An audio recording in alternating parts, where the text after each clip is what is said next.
Alright, so in this video we're going to be installing Laravel Scout.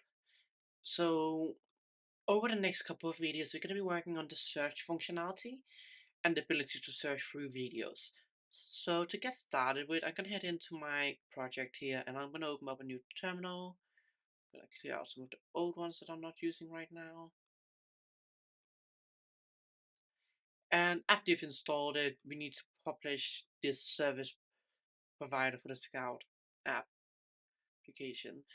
And what this basically allows us to do is use a third-party driver. For example, we could use Golia, or in this case, we're going to be using Meilisearch, but you could use a Golia as well if you wanted to.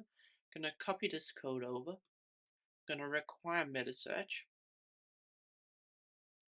and outside of that, all we just need is heading into our env file. So inside our env file down here, we just want to have the Meilisearch set up like this. So now that you've got Meilisearch installed as well,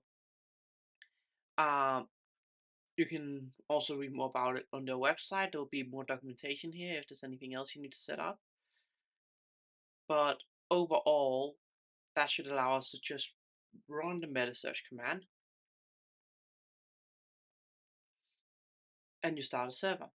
You may be using Homestead, and in this case you just need to enable this in the homestead.yaml file, or you may be wanting to install this with Homebrew or the likes. So that's also a prerequisite for this video, but I've already installed this. I'm not going to walk you through to install Meilisearch specifically.